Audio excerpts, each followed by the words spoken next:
السلام عليكم ورحمة الله تعالى وبركاته. كسو دو عشر كيني شانية طمناد ابليكيشن كاكسل كا عشر كينا شانية طمناد waxaynu ku qaadan doonaa insha Allah taala qaabka loo sameeyo tikiska sida kuwalkan kaaga muuqdo inaad wax ku sixi kartid sida attendance-ga oo kale ama waxa qof aad lacag ka hayso ama waxa weeye inaad wax ku sixi kartid ama inaad wax ku qaldi kartid adoo isticmaalaya markaas application kaaga Excel ka.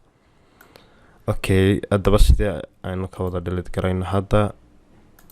kan aynu iska delete garayno waxaanu rabnaa hadaba inaynu halkan ku sameeyno saasaynu wada highlight garayn leadka aynu rabno icons-ka inaynu ku wada sameeyno icons-kan saxa ama qaladka ah marka saa highlight garayno waxaan tagi doonaa conditional formatting-ka kadib waxaan tagi doonaa icon set isla markaana saxa iyo qaladka ayaynu dooran doonaa hadda haddii aan taabto lambar waxa weeye waxa soo raaci doona lambarkiiyo saxi si aan lambarkaasi uga reebo waxaan dooran doonaa insha Allah taala intaan u highlight garayo conditional formatting-ki ku noqo manage roles dheh isla markaana edit roles dabeedna labadan waxaad leedahay wax silayay soo saarin han noqdo kaliya saxaas oo kaliya u baahanay sidoo kale show icon only si lambarka looga reebo isla markaa apply baan leeyahay. Okay, hadda markaan number 1-kii aan taabto waxa weeye sax wala la dhacaya qaabka ayaa waxa loo sameynayaa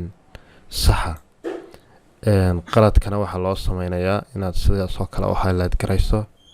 isla markaana tagto conditional formatting-ki icon set isla markaa saxi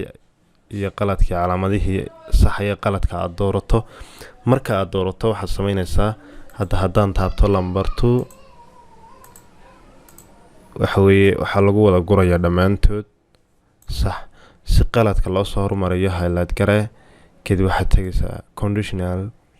formatting-ki isla markaana manage roles baad ka tagaysaa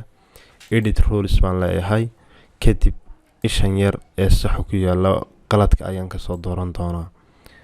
sida oo kale halkan no cell baan leeyahay halkan no cell icon isla markaana halkaas si lambarkii looga reebo